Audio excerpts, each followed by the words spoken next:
Prime level 8 এর ID হলে যে সোশ্যাল থেকে ডুও পার্টনার বানানো কোনো ব্যাপারই না, সেটাই আজকে তোমাদেরকে প্রমাণ করবো। কি বলছিস তুই? আজকে শুধু আমি বলবোই না, আজকে আমি করেও দেখাবো। তো চলে আসছি সোশ্যালে, আর সোশ্যালে এসে কিন্তু আমরা মাইয়া খোঁজা শুরু করছি। বাট এই জায়গায় যেগুলো মাইয়া, এগুলো চলবে না, কারণ আমার লাগবে বড় বড় মডেল আপা। মানে ভাই যে জায়গায় আমার দিকে তাকায় মাইয়ারা স্যাম হলায় না, সেই জায়গায় 86 দিনের ডুও থাকার পর মাইয়া আমার ঘুষাঘুষি করতেছে। সবই টেকার খেলা। আমাদের এইসব মেয়ে চলবে না, আমাদের লাগবে সুন্দরী সুন্দরী আপা, কিউট কিউট নায়িকা। তো আমরা সামনে কিন্তু একটা পেয়ে গেছি, সুন্দরী সুন্দরী আপা, কিউট কিউট নায়িকা। তো বেশ কিছুক্ষণ তার পিছে পিছে ঘুরার পর এবং নানান রকম কায়দায় তাকে পটানোর চেষ্টা করার পরও ব্যর্থ হয়ে যায়, কারণ সুন্দরী সুন্দরী আপা আর কিউট কিউট নায়িকার এত সহজে পড়ে না। তাই সোশ্যাল থেকে ব্যাগ দিয়ে দেয় এবং নতুন করে আবার স্টার্ট লাগিয়ে দেয়, এবং স্টার্ট লাগিয়ে দেওয়ার পর দেখি এখানে আরেকটা মেয়ে পেয়ে গেছে, সুন্দরী সুন্দরী আপা। তো তাকে পড়ানোর চেষ্টা করি, বাট তাকে অলরেডি একজন ট্রাই করতেছে। তো আমিও ট্রাই করতে আর একটা সাহস পাইছি, কারণ প্রাইম লেভেল যেহেতু এটা আছে। তো বাট লাভ কিছু হয় নাই, তারাও পড়াইতে পারে নাই, আমিও পড়াইতে পারি নাই। মাইয়া ব্যাগ দেওয়া চলে গেছে ভাই। একজন যাবে 10 জন হবে, সমস্যা কি? কারণ প্রাইম লেভেল 8 আসলো, কিন্তু কিছুক্ষণ পর বুঝতে পারি আমার তো কেউ আইতাছিল না, খালি যাইতাছিলই।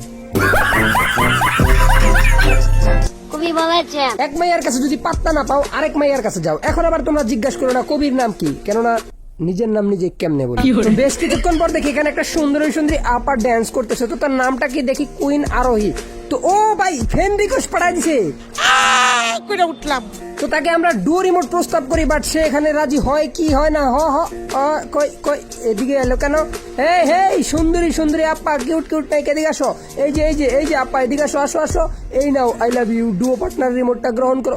ও ভাই কিত্তি অসম তো এখন খালি তাকে কোনোভাবে ফুসলা ফাসলা ডুও পার্টনার বানাইতে পারলেই চলে। আর তার আগে বাংলাদেশের সবচেয়ে কম দামে যারা ডায়মন্ড টপ করতে চান, তারা এফআই টপ থেকে টপ করতে পারে মাত্র 5 থেকে 10 সেকেন্ডের মধ্যে। যে কোনো টপ আপ, উইকলি মান্থলি মানে এনিথিং টপ আপ করতে পারবেন। আর তাদের অফার এন্ড আপডেটের জন্য তাদের টেলিগ্রাম চ্যানেলে জয়েন হতে পারেন। আর তাদের 24 ঘন্টা সাপোর্ট রয়েছে, এবং তাদের ওয়েবসাইটে ভিজিট করার জন্য ক্রমে গিয়ে এফআই টপ আপ অথবা আমার পিন কমেন্টে লিংক দেওয়া আছে, সেখান থেকে যেতে পারেন। তো বেশ কিছুক্ষণ তার সাথে বসে থাকার পর ভাবি বৈশানা থেকে একটু প্রপোজ করি, মায়াটাকে একটু খুশি করি, পড়ানোর চেষ্টা করি। তো এইখানে দেখো আরেকটা ভাই চলে আসছে। তো ভাইয়ের কিন্তু কালেকশন অত ভালো না, ভাই আবার মায়াটাকে হাই দিতেছে, ভাই পড়বে না মাইয়ারা ভাই কালেকশনের পাগল, ভালোবাসার না। তো তাকে নানান কায়দায় বিভিন্ন অঙ্গভঙ্গিতে বিভিন্ন ধরনের ইমোট দিচ্ছিলাম এবং তাকে খুশি করার চেষ্টা করতেছিলাম। তো এখানে একটা ছাপড়িগিরি চলছিল খুব দারুণ ভাবে, আর মেয়েটাও আমার লগে ছাপড়িগিরি করতেছিল। বাট আমার মনে মনে একটা সন্দেহ ছিল যে মায়াটা না আবার জানি সান্ডাওয়ালা আন্ডা হয়ে যায়। তো যাই হোক, এখানে তাকে ইনভাইট করে কিন্তু আমাদের গ্রুপে নিয়ে চলে আসছি। তো তোমরা দেখতে পাচ্ছ, তো এখন আমরা এখান থেকে ব্যাগ দিয়ে চলে আসবো গ্রুপে, আর এখানে কিন্তু গ্রুপে চলে আসছে। তো আমার কিন্তু একটা সন্দেহ রয়ে গেছে, ভাই এটা যদি ডান্ডাওয়ালা সান্ডা হয় তাহলে কিন্তু আমার বাণিজ্য সব চাঁদের দেশে।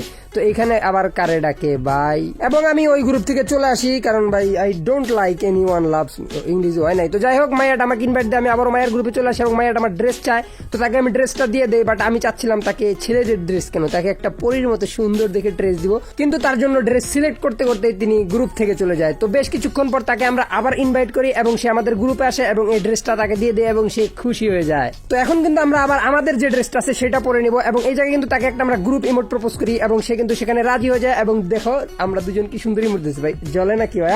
তো যাই হোক, জ্বলার কথা না কথা দিয়েছে, এখন আমাকে টেস্ট করতে হবে আসলে সে মেয়ে নাকি ছেলে। তো আমি ডাইরেক্ট তাকে প্রশ্ন করে ফেলি, আপু একটা কথা বলি, কিছু মাইন্ড করেন না? তো সে বলে বলতে, তো আমি বলি ডুও প্লিজ, কেউ হয় না।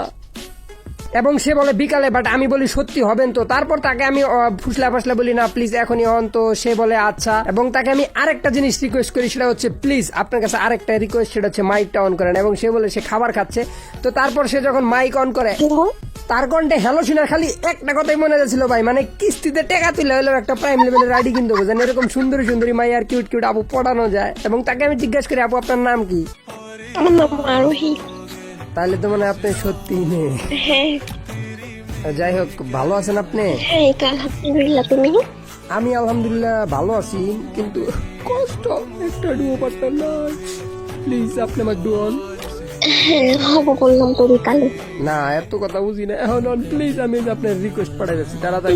বিকালে তার সাথে বেশ কিছুক্ষণ আলাপ আলোচনা করার পর যদি যেগুলো তোমাকে শোনাই তোমরা আবার জলবা বুঝো নাই ভাইয়া, তখন সমস্যা। তো যাই হোক, সেগুলো না শোনাই। তো তারপর আমি তাকে ডুয়োর জন্য রাজি করাই ফেলি এবং তাকে আমি ডুয়োর রিকোয়েস্ট দেই, এবং সে কিন্তু ডুয়োর রিকোয়েস্ট অ্যাকসেপ্ট করে ফেলছে। বাইরে বাই তো তখন আমি তাকে বলি আপনি চলেন আমার নতুন করে ইনভাইট দেন, আমাদের নামের উপরে একটা হলুদ বাতি তো জ্বলা দরকার। তো সে আমাকে ইনভাইট করে দেয় এবং তার গ্রুপে যাই এবং আমাদের নামের উপরে হলুদ বাতি উঠে গেছে ভাই। বিশ্বাস করো ভাই, আইডিটা যদি আমার হতো আমি জীবনে ডুও কাটতাম না, কিন্তু আইডিটা যেহেতু আমার না সেহেতু ডুও রাখার মতন পারমিশনও আমার নাই। উল্টা আরো 100 ডায়মন্ড ফুরে আইছি, জানি না আমার কপালে কি আছে, আমার বাইরে দিতে পারে। তো যাই হোক, এখানে কিছু করার নাই, আমি এই গ্রুপ থেকে কিছু না বলেই চলে যাই এবং আমি আপুটাকে ফ্রেন্ড লিস্ট থেকে ডিলিট করে দেই। এবং আপু, আপনি যদি কখনো এই ভিডিওটা দেখে থাকেন, আপনার কাছে 2 হাত জোরে ক্ষমা চাচ্ছি আপনার ইমোশন নিয়ে খেলার জন্য। আর দিন শেষে একটা কথা কই ভাই, প্রাইম লেভেলে এডলে ডুও পার্টনার অভাব নাই।